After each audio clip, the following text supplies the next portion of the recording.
지난 시간 사도 바울은 에베소 두란노에 머물면서 특별히 하나님의 말씀을 집중적으로 양육하는 일을 했습니다. 거반 2년 반 정도의 긴 시간을 머물면서 제자 양육을 했고, 그리고 사도 바울의 그런 사역의 열매들이 에베소와 또 소아시아에 있는 많은 유대인들 또 그리스 사람들에게 증거되어지게 되었습니다. 특별히 하나님 바울의 손을 통해서 아주 특별한 기적들을 일으켰습니다.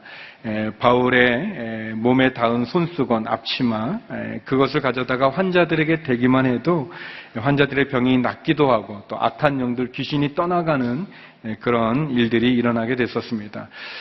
또 예수님과 바울의 이름을 하도 능력이 많이 나타나니까 이제 예수님과 바울의 이름을 사칭해서, 그래서 이제 이렇게 대신 바울의 이름으로, 예수님의 이름으로 이렇게 짝퉁이죠. 그러니까 그렇게 귀신을 쫓아내려고 하다가 도리어 그 귀신에게 제압당하는 그러한 사건을 통해서도 에베소에 있는 많은 사람들은 하나님을 두려워하게 되며 또 바울을 통해서 나타난 그 놀라운 능력과 역사 가운데 많은 사람들이 주님께 돌아오게 되었습니다. 그들 가운데는 에베소에 있는 마술사들이 있었는데 그 마술사들에게도 역시 예수님의 복음이 증거되어지고 그들이 예수님을 믿게 되었습니다. 그래서 수많은 사람들이 공개적인 장소에서 자신들의 죄를 회개하고, 또 마술사들은 자신들이 썼던 그런 책들 또 도구들을 다 모아다가 불태우는 그런 일이 있었습니다.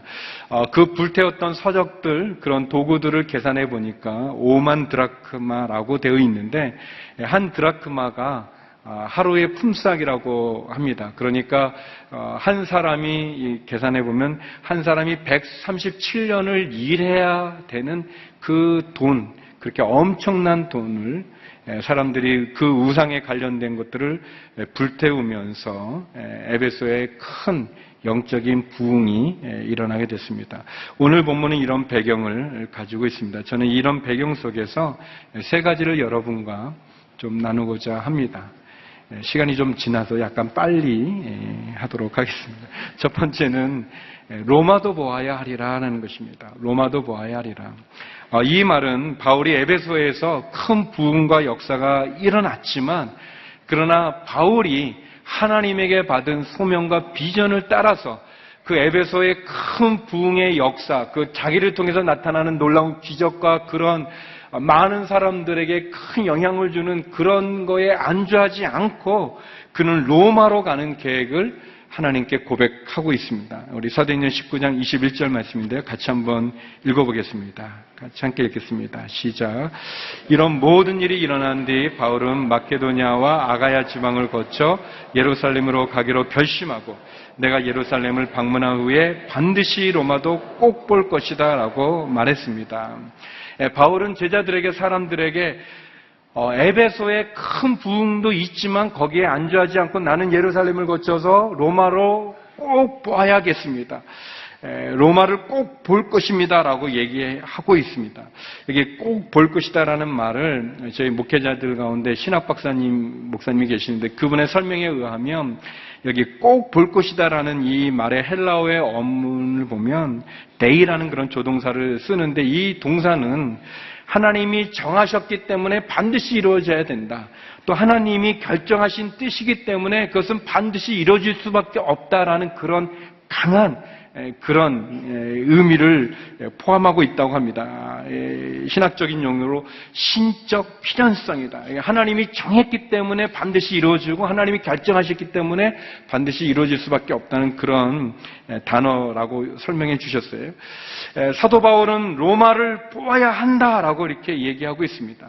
근데 자기가 이 말을 할 때는 이미 에베소에는 많은 교인들이 있었고 두란노서원의 사역을 통해서 많은 사람이 주님께 돌아오는 엄청난 영적 부흥을 경험하고 있는 때지만, 바울은 거기에 안주하지 않고 로마로 가야겠다라고 얘기하고 있습니다. 바울이 로마로 가기 원하는 것은 로마가 큰 도시여서가 아니라 세계 중심인 로마에 가서 복음을 전해서 복음이 세계 만방까지 펼쳐지기 원하는 그런 하나님의 부르심, 그런 소명, 비전, 꿈, 그것이 바울의 마음 가운데 있었습니다. 로마로 가는 길 어려움이 많았어요.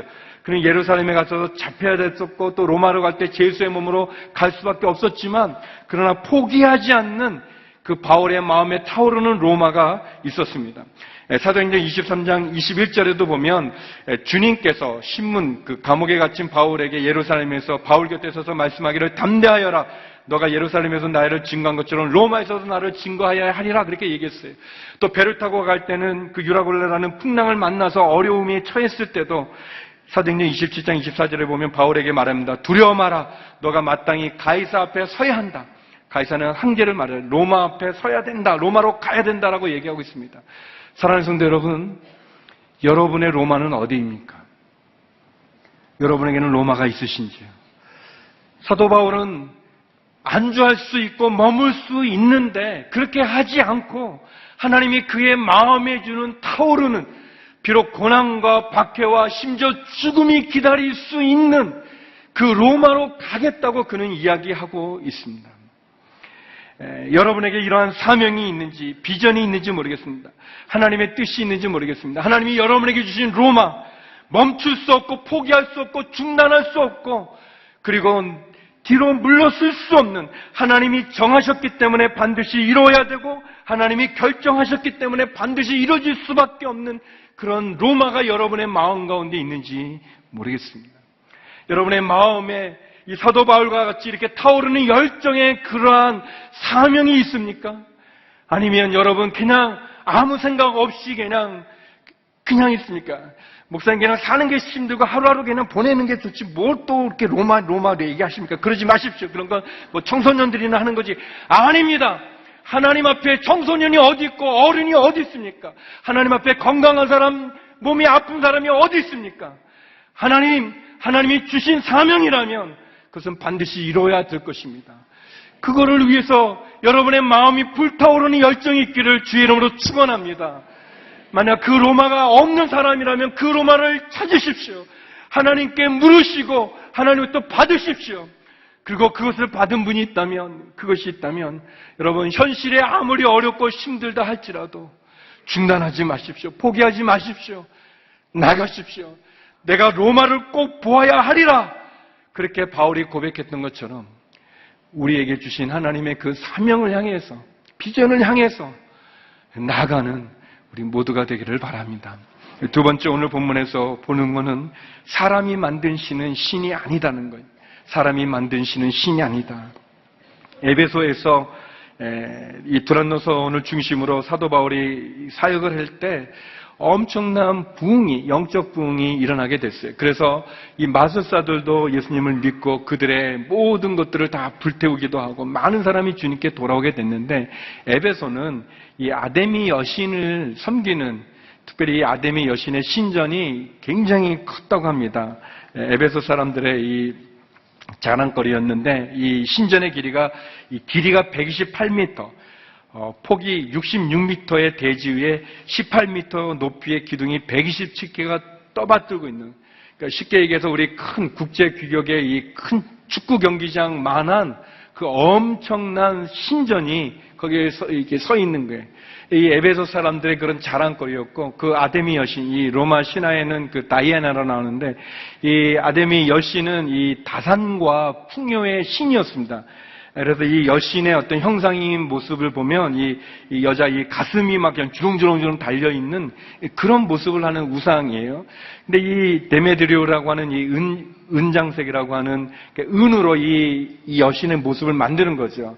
이 미니어처 같이 이렇게 만들어가지고 그것을 사람들이 집에 모셔놓기도 하고 또 자기가 소지하기도 하는 그런 일을 했던, 그러니까 우상 장사를 한 거죠. 사업을 했던 사람인데 많은 사람들이 예수님을 믿게 되면서 이 우상을 사지도 않고 또 집에 있던 우상도 불태워버리는 일이 되니까 자기 사업에 어려움을 갖게 된 거예요.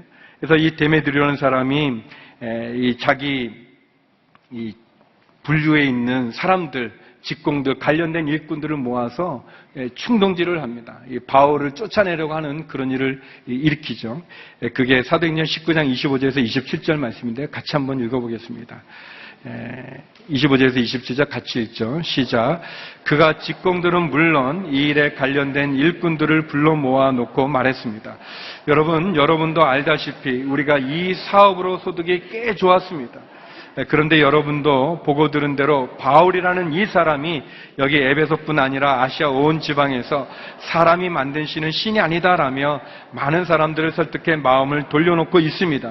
이렇게 되면 우리 사업의 명성이 떨어질 뿐 아니라 위대한 여신 아데미 신전의 명예도 실추되고 아시아 지방과 전 세계에 걸쳐 숭배되고 있는 이 여신 자체도 그 신성한 위엄을 잃을지도 모르는 위험이 있습니다.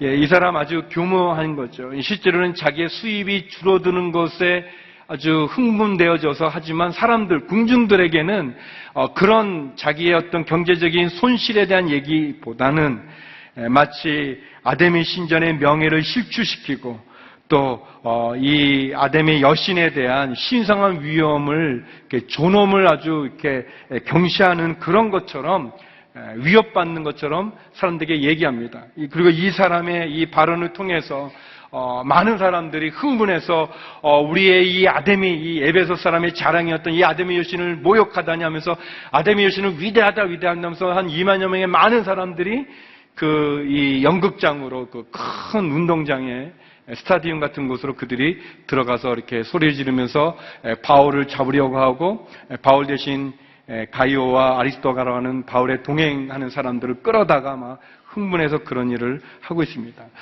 제가 나누고 싶은 부분은 이 사람, 이 데메드리오가 하는 말 속에 거기에 무슨 말을 하냐면 사람이 만든 신은 신이 아니다. 맞는 말이죠. 사람이 만든 신은 신이 아니다. 라고 설득해서 사람들의 마음을 돌려놓았다고 말하지만 이 발언을 통해서 우리는 이 가짜신, 우상이죠. 가짜신과 참신을 구별할 수 있습니다. 사람이 만든 신이 아니죠. 세상에는 사람이 자기들 손으로 만든 신이 있고 사람을 만든 신이 있습니다. 우리가 믿는 하나님, 그 하나님은 사람들의 손에 의해서 만들어진 신이 아니라 하나님께서 우리를 만드시고 우리의 호흡과 생명을 주관해 주신 분이십니다. 우상이 무엇입니까? 우상은 사람의 손으로 나무나 돌을 쪼아내거나 다듬거나 아니면 주물을 녹여서 만들어진 형상 아니겠습니까? 사람의 손으로 만든 그 우상이 무엇을 할 수 있겠습니까? 예레미야 선지자도 이런 이야기를 했습니다. 예레미야 10장 3절에서 5절 말씀인데요. 같이 한번 읽어보겠습니다. 우상을 섬기는 사람들에 대한 이야기입니다. 같이 읽겠습니다. 시작. 이 민족들의 풍습은 헛된 것이다. 사람들이 숲에서 나무를 베어다가 공에 가가 도끼로 그것의 모양을 만든다. 그들이 그것을 금과 은으로 장식하고 목과 망치로 고정시켜서 흔들거리지 않게 한다. 그들의 우상들은 참외밭의 허수아비 같아서 말할 수 없다. 그것들은 걷지 못하기 때문에 드러나야만 한다. 그것들을 두려워 마라. 그것들은 해를 끼칠 수도 유익을 줄 수도 없다. 맞는 말이죠. 우상이 무엇입니까?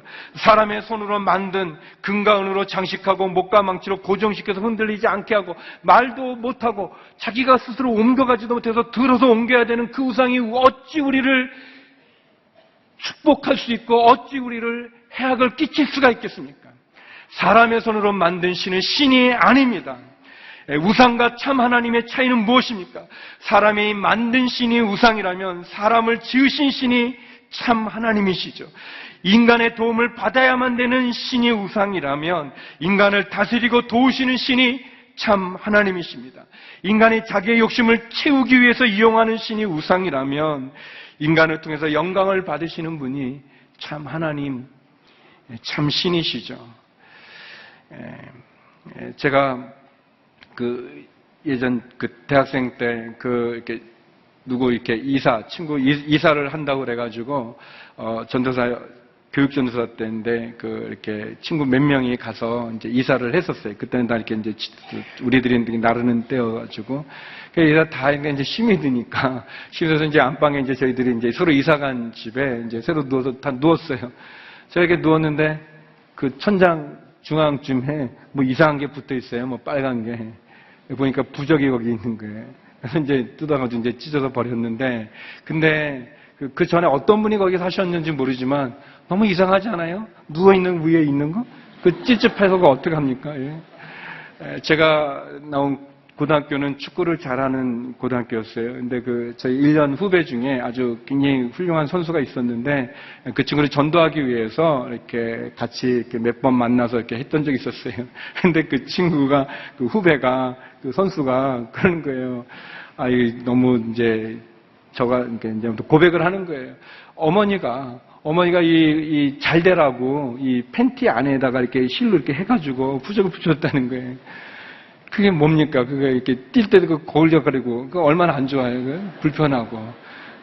또, 어떤 분은 그 장모가 말이죠. 애를 낳아야 된다고, 사이가 애 낳아야 된다고, 애기 그 사이 그 베개에다가 이렇게 부적을 집어넣고 말이죠. 사람의 손으로 만든 신, 참 신이 아닙니다.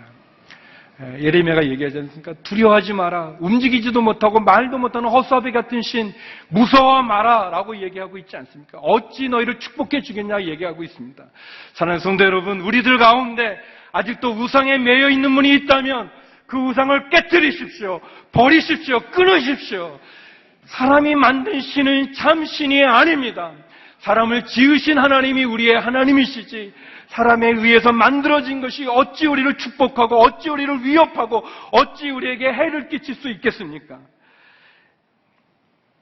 에베소 사람들 아주 큰 소란 속에 한 2만여 명의 많은 사람들이 부르짖으면서 아데미 여신은 위대하다 말하고 있지만 성경은 그들이 왜 모였는지도 잘 모른다고 얘기하고 있습니다.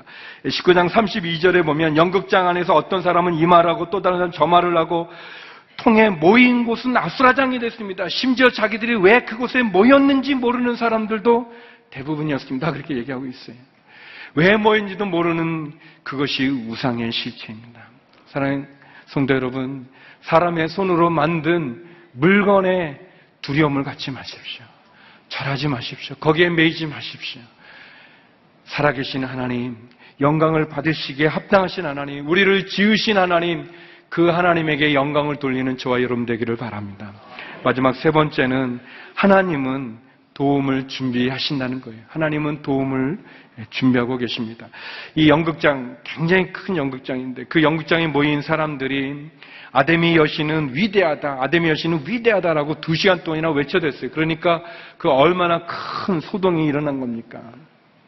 그리고 이 소동은 핵심은 결국 바울과 예수 믿는 사람들에 대한 협박과 위협으로 쫓아내고자 하는 것인데 하나님 성도를 지키시는 분이십니다. 하나님 자기의 백성을 도와주시는 분이십니다. 하나님은 우리가 어려움과 고난과 상황에 처해 있을 때 모른 척 하시는 분이 아니라 침묵하시는 분이 아니라 우리와 함께 해주시는 분이십니다. 여기 말씀해 보니까 이 에베소의 시청의 서기관이 나왔는데 이 시청 서기관은 그냥 일반 공무원이죠. 공무원인데 이제 큰 소동이 났으니까 특별히 이 시청 서기관이 하는 역할이 이 대중 집회, 군중 집회를 관할하는 일을 했다고 합니다. 이 행정관이. 그러니까 이제 큰 일이 일어났는데 이게 쭉 내용을 보면 이 사람은 예수님을 믿는 사람은 아닌 것 같아요. 그런데 그 일반 공무원이 이곳에 와서 이 사람들에게 이 큰 무리의 소동을 일으키는 이 사람들을 향해서 얘기합니다. 경솔한 행동을 하지 말라고 얘기하면서 이렇게 얘기하죠. 사도행전 19장 37절에서 40절인데 우리 같이 한번 읽어보겠습니다. 함께 읽겠습니다. 시작. 여러분은 이 사람들이 신전 물건을 도둑질하거나 우리 여신을 모독한 것도 아닌데 이곳으로 끌고 왔습니다. 그러므로 데메드리오와 그 동료 직공들은 누구를 고소할 일이 있다면 법정이 열려 있고 거기 총독들도 있으니 거기서 고소하면 될 것입니다. 그 밖에 여러분이 제기하고 싶은 문제가 더 있다면 그것은 정식 집회에서 해결해야 할 것입니다. 오늘 일로 인해 우리는 소란죄로 고소당할 위험이 있습니다. 그럴 경우에 우리가 이유 없이 일어난 이 소동에 대해 해명할 길이 없을 것입니다. 이 서기관의 얘기는 거예요. 에베소 사람들의 마음을 알아주지만 그러나 이 사람들이 잡아온 이 사람들, 이 가이오와 아리스토하고 이 사람들이 무슨 뭐 도둑질한 거, 그 신전의 물건을 도둑질한 것도 아니고 또 뭐 모욕한 것도 아니고 그리고 만약 데메드리오 말처럼 진짜 그런 일들이 있어서 문제가 있다면 청시 재판을 해라. 집회와 법정에 고소하면 되는데 이렇게 모여서 소란을 일으키면 우리가 소란죄로 어려움을 겪을 수 있다라고 얘기하고 그리고 그 무리들을 해산시킵니다. 하나님은 성도들을 지켜주십니다. 하나님 믿음을 가진 성도들의 생명을 지켜주시고 위협에서 건져주시고 또 변호해 주시기도 하시는 분이십니다. 전혀 예상하지 못했던 시청의 서기관이 이 사람들을 잠재우고 이 군중의 무리의 이 소란을 해결하는 것을 보면서 하나님 성도들 감당할 시험밖에 우리에게 허락된 것이 없다는 것을 사도 바울은 나중에 고린도교회 편지로 이야기합니다. 고린도전서 10장 13절인데요. 우리 같이 한번 읽어보겠습니다. 함께 읽겠습니다. 시작. 여러분은 사람이 감당할 수 없는 시험을 당한 적이 없습니다. 하나님은 신실하셔서 여러분이 감당치 못할 시험은 허락하지 않으시며 시험을 당할 때도 피할 길을 마련해 주셔서 여러분이 능히 감당할 수 있게 하십니다. 그래요. 사랑하는 성도 여러분, 복음은 이 도시를 큰 소동을 일으키게 한 것처럼 하나님의 말씀은 영향력이 있습니다. 복음은 영향력이 있어요. 복음이 증거되어지면 이 세상은 소동을 일으킬 수밖에 없습니다. 그러나 기억하십시오. 하나님은 그의 사랑하는 자를 지켜주시는 분이십니다. 하나님은 그의 사랑하는 자를 위하여서 도움의 손길을 예비하시는 분이십니다. 우리가 감당하지 못한 일을 허락해 주지 않으시고 만약 감당할 수 없다면 피할 길을 여시는 분이 하나님이십니다. 사랑하는 성도 여러분, 여러분이 감당할 수 없는 시련 가운데 있습니까? 사방이 막혀 있습니까? 감당할 수 없다면 피할 길을 찾으십시오. 사방이 막혀 있다면 하늘을 불어러 하나님에게 도움을 구하십시오. 나는 모르지만 하나님은 아시고 나는 할 수 없지만 하나님은 하시고 나는 부족하지만 하나님은 넉넉하신 분이기 때문에 그렇습니다. 사랑하는 성도 여러분, 여러분의 로마는 어디입니까? 하나님이 여러분에게 주신 사명은 어디입니까? 중단할 수 없고 멈출 수 없는, 뒤로 물러설 수 없는 그 하나님이 주신 부르심의 비전을 향해 나아가는 저와 여러분이 되기를 바랍니다. 사람이 만드시는 신이 아닙니다. 우상에게 우리의 마음을 빼앗기지 말고 두려워하지 말고 참 하나님을 경배하고 찬양하는 저희가 되기를 원합니다. 그리고 감당할 수 없는 시험을 허락하지 않는 하나님, 감당할 수 없다는 피할 길을 내시는 하나님, 그 하나님의 도움을 통해서 이번 한 주간도 승리하는 저와 여러분이 되기를 주의 이름으로 축원합니다. 기도하시겠습니다. 하나님, 우리의 마음에 타오르는 로마의 그 부르심의 열정의 비전을 허락하여 주옵시며 참 하나님을 경배하며 도움의 손길, 그 하나님의 도움을 구하며 나가며 승리하는 저희가 되게 하여 주시옵소서. 예수님 이름으로 기도드립니다. 아멘.